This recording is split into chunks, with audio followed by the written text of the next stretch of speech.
Amigos, retornamos por aquí con todos ustedes. Yo les decía al hacer la pausa que esta noche vamos a tener buen derecho. La visita del doctor Amadeo Peralta, no solamente un experto en derecho general, sino un conocedor a plenitud de lo que es el derecho penal, los delitos bancarios, eso y otros importantes temas, para conversar en esta noche, no tan solo de cómo marcha, cómo está la justicia, cómo está el derecho en República Dominicana, sino conocer a fondo una serie de casos, decisiones y tal vez la misma situación de cómo está la justicia en República Dominicana. Doctor, nuevamente bienvenido a este espacio por aquí.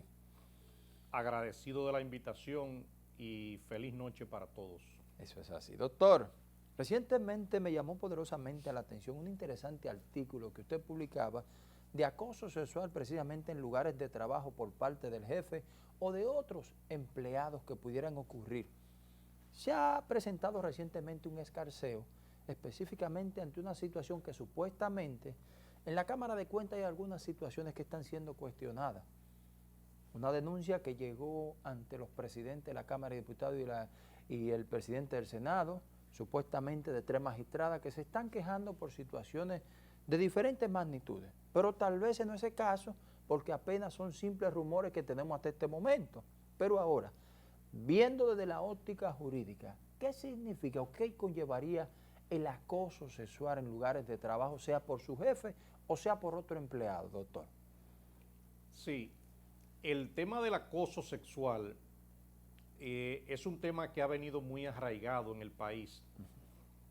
Por ejemplo, cuando yo escribí ese artículo, ha sido muy compartido entre las empresas y en el sector público, pero es porque se trata de un mal social grave. ¿Y a qué nos vamos a referir? El tema del acoso sexual es cuando está tipificado en el código para cuando un jefe, un superior de un empleado, intenta obtener favores sexuales de ese empleado, sea hombre o sea mujer. Y aunque nosotros tenemos un código viejo de hace 138 años, ese código en su artículo 332, 333, está previendo lo que se llama el acoso sexual, pero prevé el acoso sexual laboral, no prevé el acoso sexual fuera del lugar de trabajo. Recuérdense que nosotros necesitamos actualizar las leyes que tenemos y por eso ustedes se dan cuenta como en semanas recientes yo también hablé sobre algunas personas que se dedican a brechar a mujeres. Sí. En el momento en que se están bañando, que están en un momento íntimo, y eso no constituye ningún delito, porque el código que tenemos es un código obsoleto y atrasado. Pero en el tema del acoso sexual laboral, sí hay una sanción para cuando se pruebe de manera fehaciente el que un jefe ha estado acosando a un empleado, y la pena que prevé el código es hasta de 1 año de prisión. Pero ese código tiene 4 requisitos que tienen que cumplirse, alguno de esos 4 requisitos en el tema de la prueba para demostrar que verdaderamente una persona esté siendo acosada. Y comienza de la siguiente manera.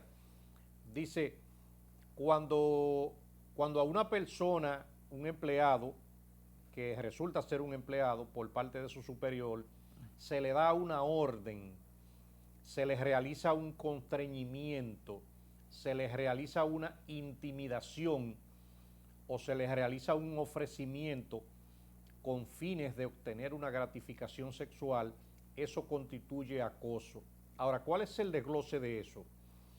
¿Cómo un empleado puede probar el que su patrono le dio una orden para que él la ejecutara y si no la ejecutaba tenía que hacerle una gratificación sexual? Eso es difícil de probar. Lo mismo va a suceder con que si el patrono también le hace un ofrecimiento a una empleada y le dice, si tú y yo tenemos amores, yo te voy a aumentar de sueldo, ¿cómo tú pruebas eso? O yo te voy a regalar una jipeta, o yo te voy a ascender de posición, ¿cómo tú pruebas eso?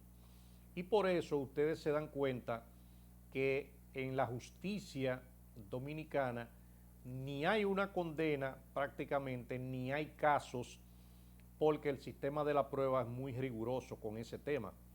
Entonces, alguna gente que están escuchando el programa dicen, bueno, porque a veces hay personas que piensan que lo que ellos creen en la mente, esa es la ley, y no es así. Si una persona dice, bueno, pero yo lo tengo grabado en el teléfono, es bueno que usted sepa que según lo prevé el artículo 338 del Código Penal, realizar grabaciones sin el consentimiento de otra persona constituye también un delito. Usted no puede grabar una llamada de nadie, ni de su teléfono, ni de ninguna parte, sin una autorización judicial. Pero de igual modo el artículo 338 del Código Penal también establece que si esa grabación ilegal usted la filtra a los medios de comunicación y también pone la imagen del presunto infractor, a usted pueden condenarlo con hasta 2 años de prisión. Y es precisamente porque el sistema de la prueba que prevé el Código Procesal Penal no es el que se ha estado usando. Y le voy a poner ejemplos prácticos. Vamos a ver. Ustedes tienen ahí el caso que se estaba mencionando, por ejemplo, de un actor en días recientes. Ese joven empezaron a grabarle la llamada, estaban cometiendo un acto totalmente ilícito en ese momento.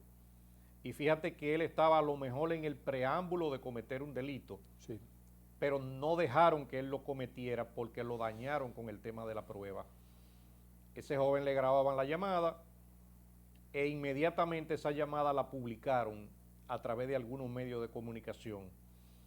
Ese joven, prácticamente un juez lo soltó, se salió con la suya, si iba a cometer un delito, porque no había una autorización para la grabación de esa llamada, ni orden de interceptación telefónica, ni nada por el estilo, que esa es una prueba irrefutable ante un tribunal. ¿Qué debió haber hecho el Ministerio Público para demostrar que ese joven estaba cometiendo un acoso sexual a esa niña?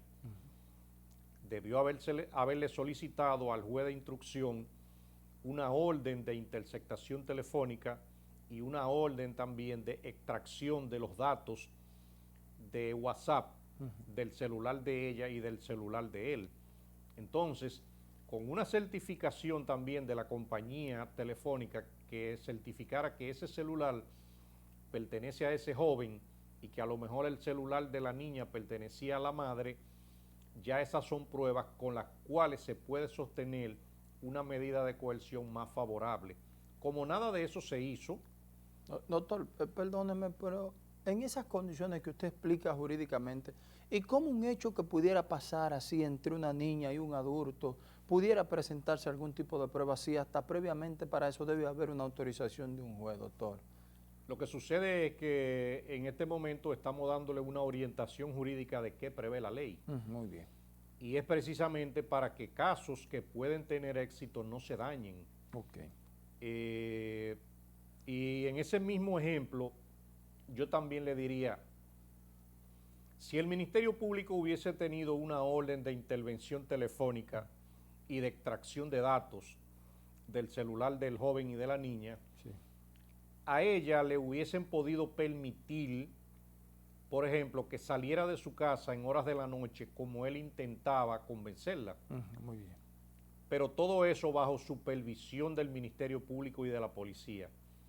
Imagínese el caso de que existiera una orden de interceptación, que la niña a lo mejor también con su celular se monta en el vehículo en modo de grabación. Sí.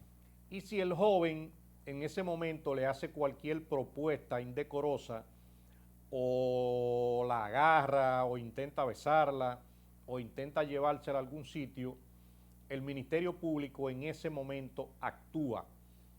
Eso lo hacen eso usted lo ha visto hasta en las películas en los Estados Unidos. El Ministerio Público viene y actúa. Entonces, imagínese este escenario. Al joven lo atraparon a la 1 de la mañana, con una menor montada en su vehículo, a lo mejor la arrancó para tal sitio, a lo mejor ya le dijo tal cosa o le puso la mano, ¿Ustedes saben lo que hubiese pasado con ese caso? Ese joven hubiese estado preso y habían botado la llave, porque lo hubiesen encontrado con una menor a la 1 de la mañana, ejecutando lo que posiblemente en principio era un acoso, Sí. pero que, pero que rebasó la línea y pasó a una agresión sexual. Muy bien. La medida de coerción que le hubiesen impuesto a ese joven por ese caso, seguro que era de 1 año de prisión preventiva. Y la posible pena a imponerle también era una pena mínima de 10 años de prisión, pero recolectando las pruebas de manera fehaciente, no haciendo todas estas locuras que le han cogido a la gente con estarle grabando llamadas a las personas sin orden, con poner un celular ahí y grabar la llamada de lo que estamos hablando. Todo eso es ilegal. Y si hay, doctor, un tema de flagrancia, por ejemplo, un hecho que se está dando en el momento, como vemos de costumbre, que vemos que un asaltante aborda a una persona. ¿Tomamos una pregunta, doctor? ¿Podemos hacerlo? Sí. Buenas noches, ¿su nombre y de dónde? ¿Sí me escucha? ¿Aló? Tiene que bajar el televisor, por favor. Yo le decía, doctor, cuando es flagrancia, pero que ocurre en hecho en particular, usted está viendo un asalto, usted como ciudadano graba el momento que el asaltante lleva a cabo su operación y luego se lo suministra como prueba. Buenas noches, por favor. Sí. Sí, al parecer hay un tema con interferencia, no se está escuchando muy bien. Entonces le decía, doctor, en los temas cuando es delito de flagrancia, que hay hechos así que se graban, ¿esto puede ser utilizado como prueba, doctor? Hay delitos que la flagrancia está permitida para ser procesados. En ese mismo ejemplo que te estaba poniendo de ese actor y la menor, Sí. aún no tuvieran una orden de interceptación telefónica, pero le hubiesen permitido a la niña, o él la convence de que baje de su casa y lo agarran en la calle con ella, él está preso. Ok, doctor. Y en hechos así específicos, le digo, que ocurren de manera accidental en la calle, ¿el código permite que esta evidencia se puedan utilizar, doctor? Definitivamente la flagrancia es una prueba por excelencia. Muy bien. Sobre todo también si es suplida con testigos. En el caso inicial también que habíamos comentado de la Cámara de Cuentas, Sí. yo puedo vaticinarle al país que en ese caso jurídicamente ahí no va a haber ningún proceso porque las pruebas la han dañado, la han mutilado. Es un caso que lo han hecho público, pero al final de cuentas uno entiende que es con intención de hacerle daño a la Cámara de Cuentas. Hoy inclusive me quedé sorprendido de cómo una de las magistradas de la Cámara de Cuentas expresó públicamente que ella no sabe de dónde ha salido este escarceo. Y cuando una jueza de ese tribunal dice, aquí no está sucediendo nada de lo que han dicho ahí, todavía eso, y ante la falta de pruebas de las que yo le mencioné, va a poner ese caso a la deriva, que no sea solamente un daño mediático que le están causando a esa institución. Excelente, doctor. Permítame hacer una pausa para retornar porque tenemos que seguir hablando de justicia, doctor. Sería muy importante saber qué pasa con los casos que llegan a la justicia dominicana. En verdad, ¿qué está pasando con nuestra justicia? Venimos ya de inmediato.